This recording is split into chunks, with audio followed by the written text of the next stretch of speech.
parler maintenant de neurosciences, parce que justement, on va aller chercher un peu dans notre cerveau ce qui cause peut-être tout ce stress, toutes ces choses.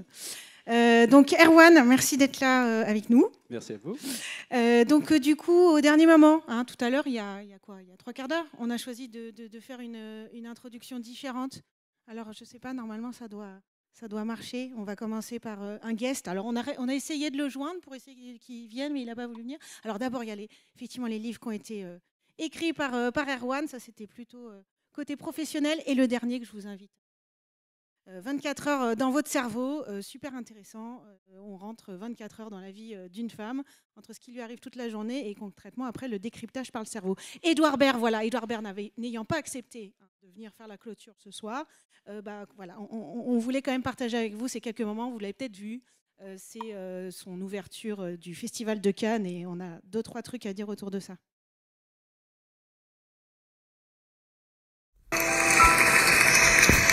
Personne ne sait quoi faire, Anna Karina. Parce qu'il faudrait faire quelque chose dont on fait de son mieux, quoi. On fait du mieux qu'on peut. Est-ce que Jean-Luc Godard, par exemple, quand il réalise Pierrot le Fou, dont on vient de voir un extrait qui fait l'affiche du festival cette année, est-ce qu'il sait ce qu'il fait ? Est-ce qu'il savait ce qu'il allait faire? Est-ce qu'il savait ce qu'il avait fait? Non, je ne crois pas, non. Il suit l'inspiration, il suit le mouvement, il avance, quoi, il trace sa route. Alors nous, bon, on n'est pas Jean-Luc Godard, vous n'êtes pas, je ne suis pas Godard. Mais qu'est-ce qui nous interdit d'avancer? Qu'est-ce qui nous interdit de nous lancer? On attend quoi? Une autorisation, mais de qui? La légitimité, mais on la prend. On prend la parole, on y va, alors il faut puiser quelque part. On attend quoi? On attend... vous êtes très nombreux, les photographes. Quelle folie soudaine! On attend l'autorisation de personne. On attend soi-même, son cœur. On attend que ça devienne impossible à contenir en soi. Cette envie de crier, de se réconcilier, de dire une colère, un rêve, ou de ne rien dire, simplement de suivre le fil de ses idées, de ses rêves. On y va. L'inspiration, mais que l'inspiration, pas d'inspiration, au boulot, Coco. Alors vas-y, fonce, prends autour de toi les engueulades des voisins, ton chat qui miaule ou qui est empaillé, tes parents que tu aimes ou qui sont morts ou que tu aimes parce qu'ils sont morts. Prends tout ce qui vient à toi, prends au fil de tes rêves, de tes nuits sans sommeil, vas-y, écris, tape et écris à la verticalité ou à l'horizontalité, écris tout ce qui te vient, recueille les choses, creuse plus profond, vas-y, prends une pelleteuse en toi, fais-en sortir ce que tu crois être un film. Alors pourquoi Erwan, tu voulais qu'on commence par Édouard Baird? Qu'est-ce qu'il nous raconte dans son petit speech là? Alors déjà, bonjour à tous. Alors déjà, parce que c'est beaucoup plus drôle de commencer comme ça sur une impro qui n'était pas prévue il y a une demi-heure. Non, moi, ça fait plus de 8 ans que je travaille sur les neurosciences, 24 heures sur 24, 7 jours sur 7. Je peux vous dire que c'est le plus beau discours neuroscientifique que j'ai jamais entendu de ma vie. Parce qu'il dit tout. Il dit tout de nous, il dit tout de notre cœur. Alors, il parle de notre cœur, mais moi, je parlerai du cœur de notre cerveau, c'est-à-dire de ce que nous avons de plus précieux, c'est-à-dire notre cerveau des émotions. Et dans ces 2 minutes, on parle de croyances limitantes. Qu'est-ce qui fait que depuis tout le temps, depuis les déjeuners familiales du dimanche où on avait 5 ans et on nous disait on est nul, on est ceci, on est cela, ou le prof, etc. Qu'est-ce qui fait qu'on se construit comme ça des croyances qui finissent par devenir des barrières infranchissables, alors que, et là on va venir au cerveau, alors qu'on sait, et c'est tout l'apport des neurosciences, on sait que rien n'est figé. Rien n'est figé dans votre cerveau. Moi, quand j'ai des gens qui viennent me voir et qui me disent, écoute, moi Erwan, j'ai 50 ans, j'ai bossé comme ça pendant 30 ans, c'est pas à mon âge que je vais commencer à faire autre chose. Ils ont raison psychologiquement. Psychologiquement, je les comprends. Sur un plan neuronal, c'est totalement faux.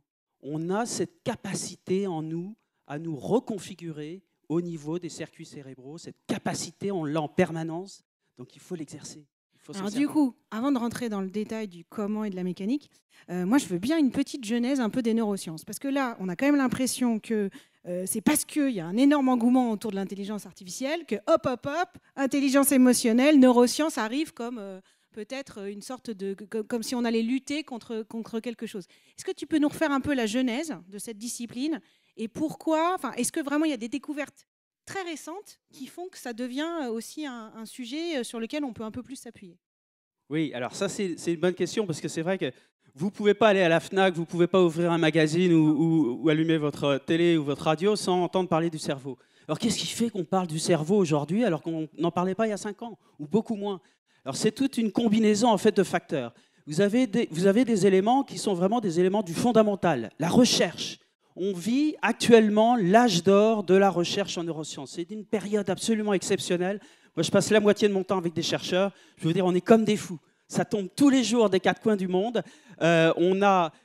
En particulier, on a 2 éléments qui ont permis de beaucoup mieux comprendre le cerveau. C'est la neurobiologie et l'IRM fonctionnel. L'IRM fonctionnel, c'est quoi? C'est on voit en temps réel ce qui se passe dans votre cerveau quand vous pensez, quand vous interagissez, etc.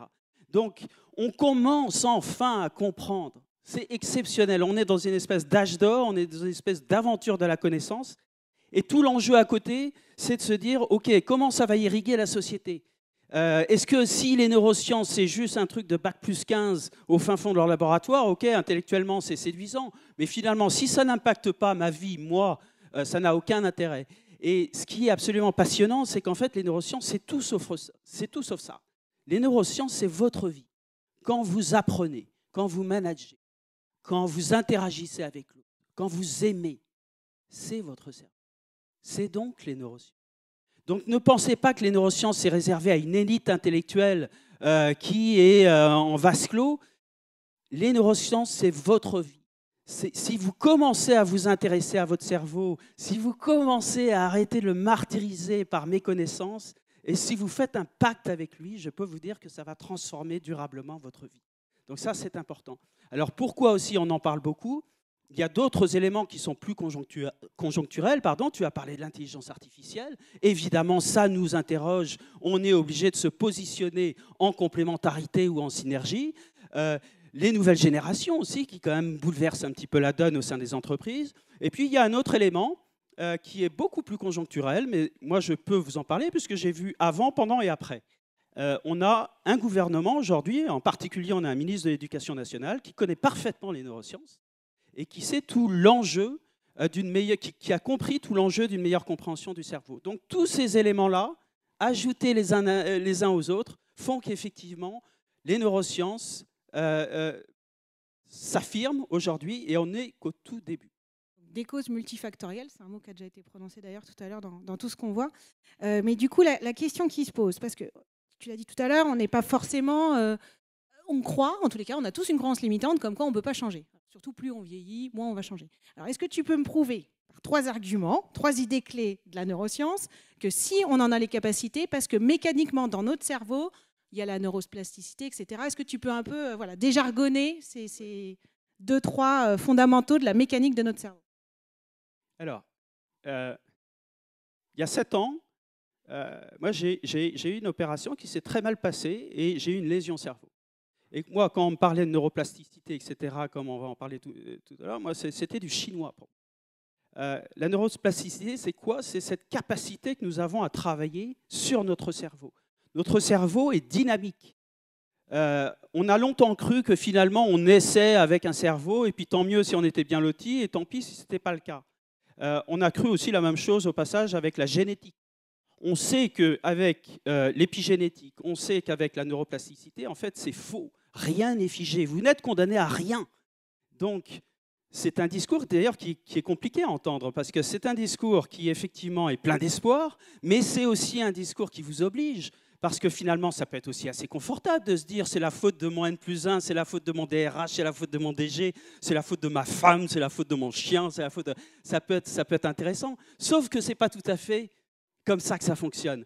Et si on prend chacun conscience de notre responsabilité, surtout de notre possibilité d'agir, de notre capacité à agir, là, on peut aller loin. On peut aller très, très loin. Alors du coup, j'aime bien l'image que je crois que tu as utilisée dans ta dernière interview sur la neuroplasticité. Tu dis, bah oui, on est construit avec des autoroutes, sauf que si un jour, ton autoroute, elle est bloquée, avec ta lésion, c'est ce qui s'est arrivé, c'est ce qui s'est passé. Comment, du coup, tu as réussi à reconfigurer d'autres chemins? Enfin, tu dis même, j'ai pris des nationales, des départementales, il n'y avait même pas de chemin, j'y suis allée à la SERP. Comment ça a été possible? Qu'est-ce que tu as fait, toi, pour que ça soit rendu possible? Alors, reconfigurer ces circuits, ce n'est pas quelque chose comme ça qui vient de nulle part. C'est très pratico-pratique. Dans votre comportement au quotidien, dans ce que vous mangez, dans votre sommeil, dans le fait de pratiquer une activité sportive, le fait de méditer, le fait de rencontrer des gens, le fait d'aimer, le fait d'aller vers la connaissance, d'aller au musée, d'aller faire un certain nombre de choses, à chaque fois que vous allez interagir comme ça, vous allez nourrir votre cerveau. Donc votre cerveau va se transformer. Le cerveau se transforme en permanence. C'est ça qui est intéressant. Il peut se transformer pour le meilleur, il peut aussi se transformer pour le pire. Et en fait, il y a un énorme paradoxe dans le fonctionnement du cerveau. C'est que d'un côté, le cerveau, il n'aime rien d'autre que se réfugier derrière la connaissance acquise. Vous êtes en comportement automatique, subconscient, là, c'est peinard, vous n'utilisez pas votre énergie consciente, c'est très bien. Alors, ça peut être utile. Hein. Heureusement qu'on a des comportements subconscients automatiques, parce que sinon, à 8 h du matin, on serait déjà... S'arrêter au feu rouge, c'est automatique. Ça, c'est clair. Ça, c'est une chose, évidemment, qui est essentielle. Sauf que, si vous voulez nourrir votre cerveau, c'est-à-dire créer de nouvelles connexions synaptiques, les connexions synaptiques, c'est le dialogue entre les neurones, c'est les réseaux de neurones que vous allez activer. Si vous voulez faire ça, il faut aller vers la connaissance, il faut aller vers la nouveauté. J'entendais parler tout à l'heure, là on parlait d'apprenants, on parlait de sachants. C'est fini l'époque des sachants, c'est absolument fini. Nous sommes des apprenants permanents. Moi, je travaille avec les meilleurs chercheurs en neurosciences de France et du monde. Je peux vous dire que les meilleurs, ils ne savent rien. C'est eux qui le disent. Ils disent, moi, le matin, je ne sais rien par principe parce que je veux pouvoir réinterroger mes croyances ou mes convictions, etc. Et c'est bien cela, le secret finalement du cerveau, c'est que si on arrive à se mettre en mode apprenant permanent, on va beaucoup mieux vivre toutes les phases un petit peu disruptives, de changement, etc., qui ne sont pas si simples, hein, qui sont compliquées à mener, mais là, on va activer d'autres circuits cérébraux qui seront bien plus importants pour nous. Alors, est-ce que lorsque tu interviens aussi dans le milieu professionnel, dans les organisations, quels sont les freins que tu vois le plus souvent parce que là, quand on t'écoute, on se dit, bon, bah, super, j'ai plein de potentiel, j'y vais, qu'est-ce que je vais prendre tout de suite, mais du coup, quand tu rentres dans les organisations, dans un contexte professionnel, quels sont les freins qui, du coup, limitent au démarrage, en tous les cas de ton intervention, ces fameuses capacités apprenantes? Les freins, c'est qu'on ne connaît pas son cerveau. Moi, quand je rencontre régulièrement des dirigeants, je rencontre des managers, je rencontre des collaborateurs, personne ne connaît le b.a.-ba de son fonctionnement cérébral. Moi-même, je n'y connaissais absolument rien il y a 7 ans. Donc, soyez pas aussi idiot que moi, n'attendez pas une lésion qui finira bien par arriver, hein, ça je vous le dis tout de suite, mais essayez de faire quelque chose avant. Essayez de faire quelque chose avant. Donc les freins, moi, que je rencontre dans l'entreprise, c'est que, en fait, on parle beaucoup, on parle d'agilité, on parle de beaucoup de choses. Mais moi, quand je pose 2-3 questions aux dirigeants, je lui dis, OK, l'agilité, mais c'est quoi l'agilité au niveau cérébral, ça implique quoi? Et finalement, immédiatement, on n'a plus de réponse.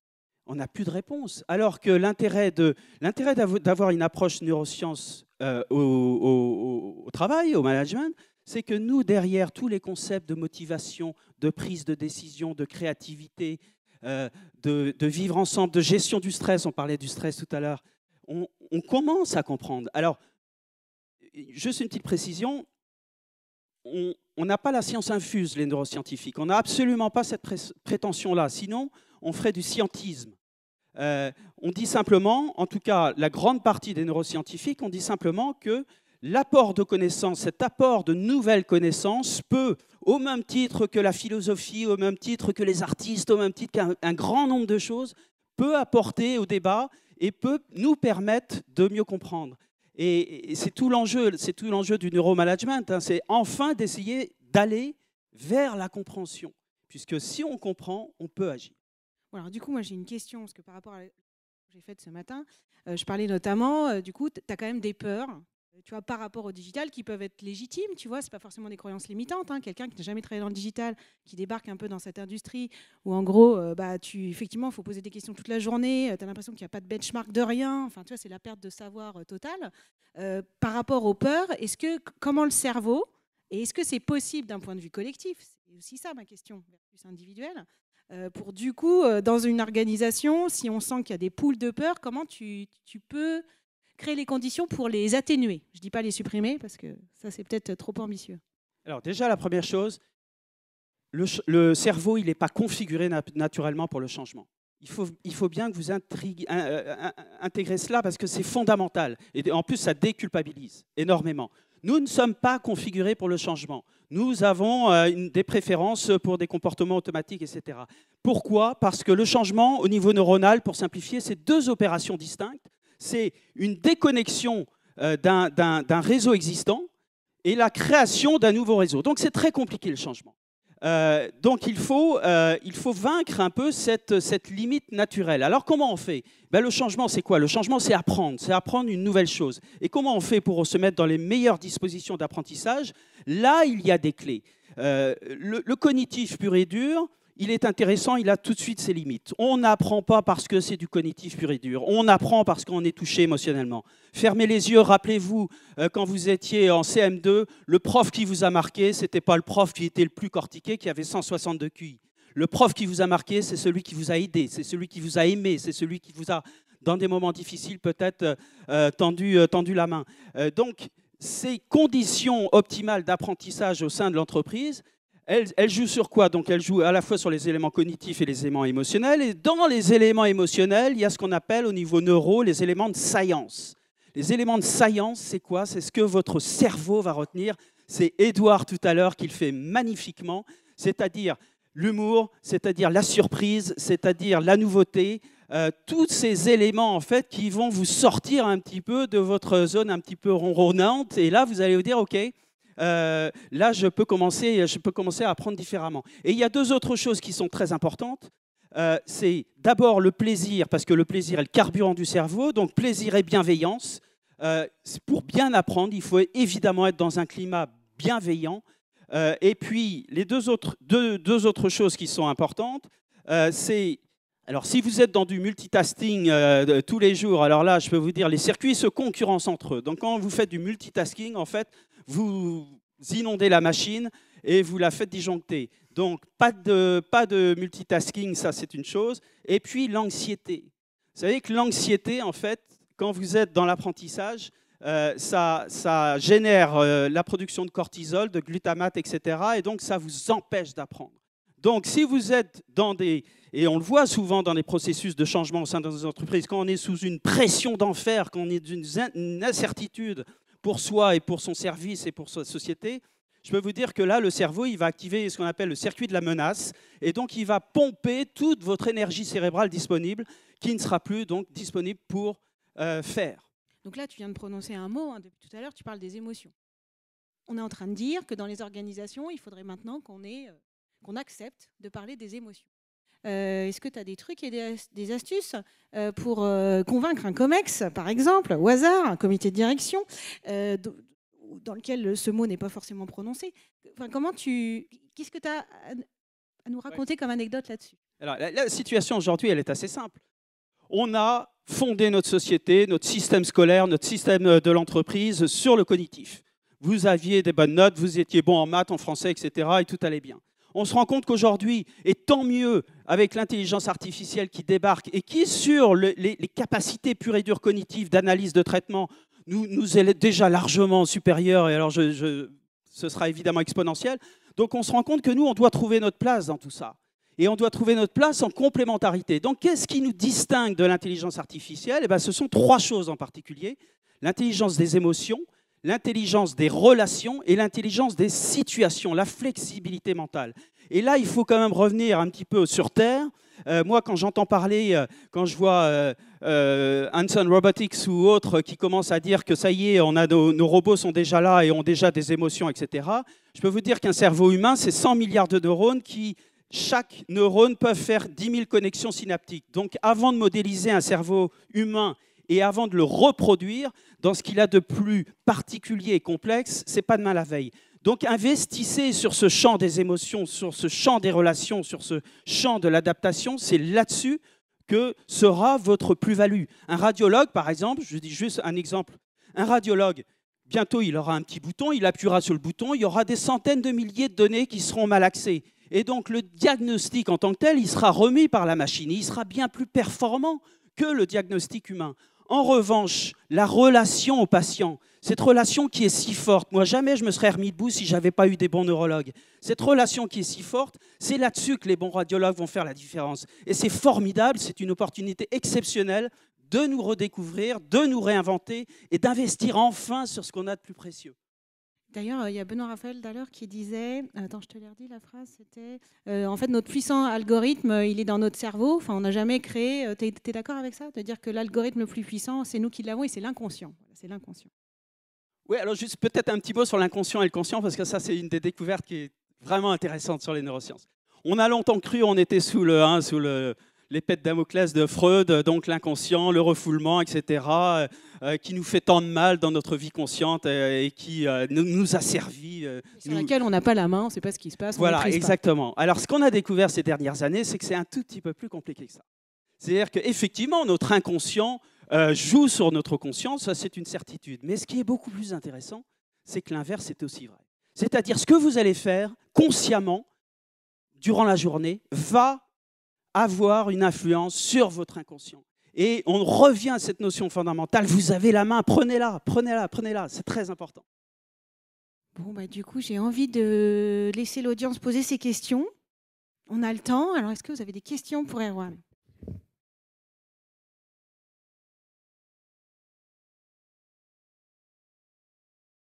J'ai entendu.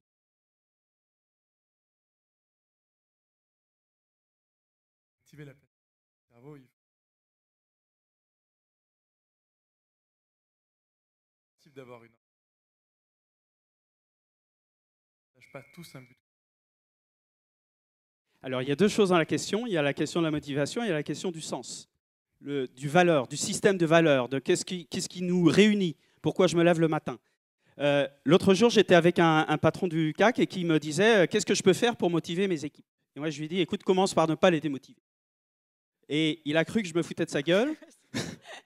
Mais non. Parce que ça fait référence à un point qui est central des neurosciences. C'est-à-dire que, basiquement, vous avez deux circuits cérébraux. Vous avez le circuit hédonique de la récompense, qui se nourrit en fait de ce que vous aimez. Vous allez faire telle ou telle action, vous allez inonder votre petit cerveau de dopamine, de sérotonine, d'endorphine, etc. Et donc là, ça va vous inciter à reproduire, à refaire. Et puis à côté de ça, vous avez le circuit de la menace. Et malheureusement, la mauvaise nouvelle pour nous, c'est que le circuit de la menace, il est prioritaire sur le circuit de la récompense. Et ça renvoie à l'évolution. C'est-à-dire que quand on était dans la caverne, il valait mieux que le circuit de la menace soit prioritaire sur le circuit de la récompense. Prioritaire, ça veut dire qu'on le déclenche automatiquement avant, potentiellement ? Oui. Il passe avant. Ce circuit, il est prioritaire, il va passer avant. Donc si vous détectez une menace, et c'est là où c'est passionnant, parce que la menace, elle peut être réelle ou fictive. Et c'est toujours le cas dans les entreprises. Moi, quand je fais des accompagnements, vous savez, la réalité au niveau cérébral, elle est fictionnelle. On la reconstruit en permanence. Un même souvenir est reconstruit en permanence. Donc, quand vous activez en fait ce circuit de la menace, vous n'avez plus de place pour le circuit de la récompense. Et dans ma réponse à ce dirigeant, qu'est-ce que j'étais en train de lui dire ? J'étais en train de lui dire, essaye d'inhiber chez tes troupes cette suractivation du circuit de la menace, parce que là, l'énergie qui sera libérée et disponible, elle ira vers la créativité et vers la récompense. Donc en fait, mais c'est bien ça le boulot d'un manager ou d'un dirigeant. Enfin, le boulot d'un dirigeant, c'est de donner du sens. Le boulot d'un manager, c'est de créer les conditions optimales d'épanouissement de ses collaborateurs. Donc finalement, les deux sont liés. C'est les deux versants de votre question, le sens et les conditions optimales.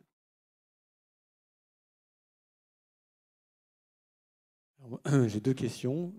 La première, en fait, tu dresses le doigt souvent là du cerveau. Moi, j'ai compris qu'il y avait aussi du cerveau là, au niveau du ventre. Tu nous en as un peu parlé, donc est-ce que parce que tout se situe à ce niveau-là, à ton avis? Et la deuxième question, c'est finalement aussi, c'est très individuel. Voilà, c'est l'approche, c'est le cerveau individuel, mais quid des phénomènes collectifs, cerveau collectif, voilà. Alors, c'est deux excellentes questions. On pourrait faire 2 conférences de 2 heures sur chacune des questions. Alors, juste très rapidement, effectivement, on a parlé du deuxième cerveau, l'intestin, qui a des centaines de millions de neurones. C'est extraordinaire ce qu'on est en train de découvrir sur la relation cerveau-intestin. Et là encore, on est en train de revenir sur un certain nombre de certitudes qu'on avait. Finalement, avant, on pensait que c'était le cerveau qui influait sur l'intestin. D'ailleurs, dans le langage populaire, on a plein d'expressions, se faire de la bile, etc. Et en fait, ce qui est extraordinaire, j'étais à la Pitié-Salpêtrière il y a quelques jours, et en fait, on est en train de se rendre compte qu'il y a aussi peut-être des altérations bactériennes au niveau de l'intestin qui produisent des effets neuraux. C'est-à-dire qu'il n'est pas totalement ahurissant de penser un jour que peut-être que des compléments alimentaires pourront en partie, en tout cas, soigner le cerveau. Et ça, c'est une chose qui est absolument qui est étonnante. On travaille dessus. Donc, c'est pour la première partie de la question. La deuxième question qui était « Mon cerveau est déjà fatigué ». Oui, individuel, collectif. Ça c'est un point aussi essentiel. Moi, quand j'interviens dans les entreprises, surtout où c'est tendu, j'ai deux camps. J'ai le camp du top management qui me dit que les collaborateurs ne comprennent rien, et j'ai le camp des collaborateurs qui me disent que leur N+1, leur DRH, etc., c'est tous des cons. Et moi, je leur explique, moi je ne suis pas idéologue, moi je ne suis pas là pour prendre parti, je leur explique ce qui se passe en fait dans leur cerveau. Et pour faire face à ce monde qui est si questionnant aujourd'hui, qui est si difficile à décrypter, qui est si difficile à comprendre parfois, on va être obligé de faire une double transformation. Effectivement, au niveau du collectif, on va être obligé de revoir un certain nombre de choses au niveau des processus, au niveau du management des personnes, des équipes, etc. Ça, c'est une évidence. Mettre en place vraiment un nouveau mode de management qui est beaucoup plus fait sur mesure par rapport au cerveau, alors qu'on fait l'inverse, c'est-à-dire qu'on contraint le cerveau, donc là, il faut le laisser s'épanouir. Mais la deuxième transformation, qui est au moins aussi importante, j'en ai parlé au tout début, c'est votre transformation à vous. N'attendez rien de personne, n'attendez pas de... Mais comment vous pouvez mettre votre destin dans les mains de votre N+1, par exemple? Il faut être fou, il faut être totalement dingue. C'est vous qui avez la capacité d'agir. Si vous transformez votre cerveau au quotidien avec un certain nombre de pratiques qui relèvent énormément de l'hygiène de vie, au passage. La méditation, par exemple, je prends au hasard la méditation transforme non seulement le fonctionnement de votre cerveau, mais également l'anatomie de votre cerveau. C'est incroyable. Donc, si vous vous engagez dans un processus de transformation qui est totalement déconnecté de votre poste actuel, de votre boîte actuelle, etc., vous allez rentrer dans ce que j'appelle un art de vivre, c'est-à-dire vous allez en fait faire un pacte avec votre cerveau. Vous allez arrêter de le martyriser, vous allez le comprendre, vous allez le nourrir, et de cette nouvelle relation que vous allez avoir à votre cerveau, je peux vous dire qu'il va vous le rendre 1000 fois. 1000 fois. Donc, c'est pas... Nous, neuroscientifiques, on n'est pas dans le pays de oui-oui, on n'est pas dans le pays des incantations, on est dans la science. Et donc, tout ce que je vous dis là, au niveau du fait de travailler son cerveau, etc., ça a des traductions neuronales. On commence enfin à comprendre ça. Donc, il est plus que temps que dans notre société, vous dans vos postes, pour nos enfants à l'école, il est plus que temps que nous apprenions enfin comment fonctionne notre cerveau et surtout comment mieux l'utiliser. Encore une question?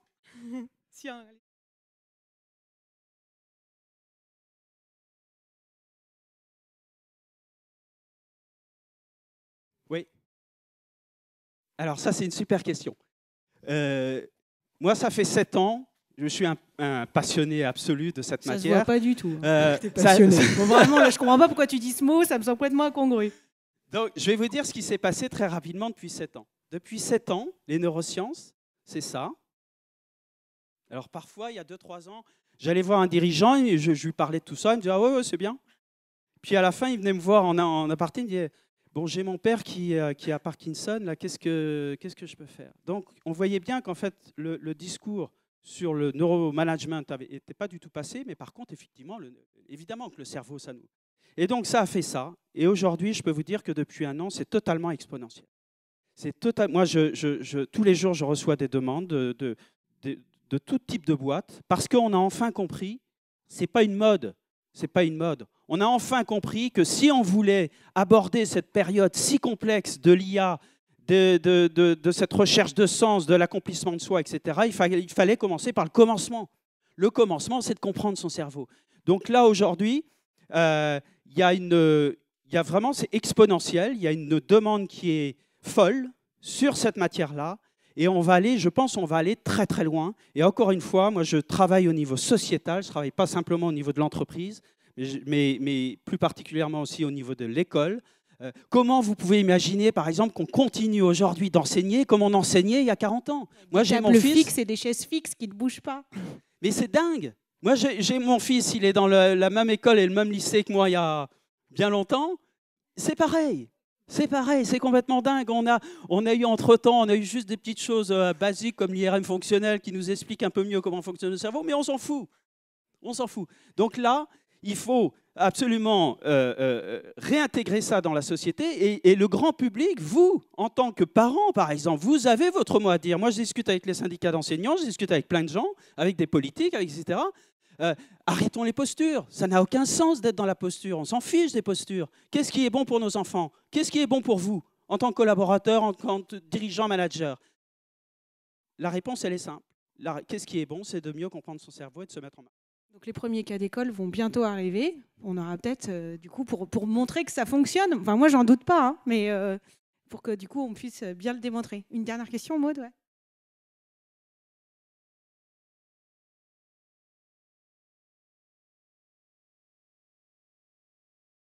C'est bon. J'aurais une question à te poser, et c'est pour faire le lien aussi avec ce dont on parlait tout à l'heure. J'y connais rien en neurosciences, plus en t'écoutant. Et je me suis toujours fait la réflexion que le cerveau était un système de liens et que l'outil était un système de liens aussi, c'est-à-dire qu'il fait le lien entre différentes personnes. Et est-ce que le fait de mettre cet outil digital pour étudier le cerveau, enfin tu vois le bon dont tu parles des neurosciences, est-ce qu'il ne vient pas de là? C'est-à-dire que quand tu mets un outil de lien sur un système de liens, un système, ça corrobore aussi toutes les avancées au niveau astro et ainsi de suite, puisque pour étudier le système solaire, on se retrouve avec un outil qui déploie tout.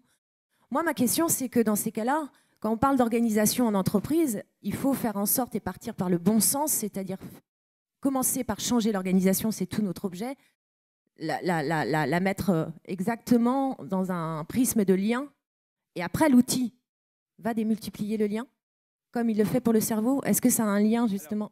Tu vois, oui. Elle est vachement... Alors, juste un truc. Non, c'était très clair. Ouais, merci, c'est moi ça. Avant de changer l'organisation, changez-vous, vous-même. Soyez le changement que vous voulez voir. C'est ça l'important. Si vous vous changez vous-même, vous allez changer votre organisation. Vous allez la pousser derrière ses retranchements. Donc, c'est trop facile de se réfugier derrière l'organisation. Mais effectivement, l'organisation, elle a un travail à faire. Alors, ce qui est extraordinaire aujourd'hui, c'est qu'il y a une analogie en fait, entre ce monde qui bouge à une vitesse folle, qui est multidimensionnel, qui n'est plus du tout séquentiel, un fait en entraîne un autre. Au pays de Descartes, on connaît bien ça. On sait que maintenant, ça a disparu de la circulation et l'analogie, c'est la même avec le fonctionnement du cerveau. On a longtemps cru que le cerveau, c'était localisationniste, c'est-à-dire chaque partie du cerveau avait sa fonction. On sait bien que ce n'est plus le cas. En fait, le cerveau, c'est une architecture en réseau, c'est un truc dynamique et on sait très bien qu'on a une interaction dynamique aussi entre la génétique, le système hormonal, l'architecture cérébrale, etc. Et je m'arrête parce qu'on va être très en retard. Merci beaucoup, Erwan, merci.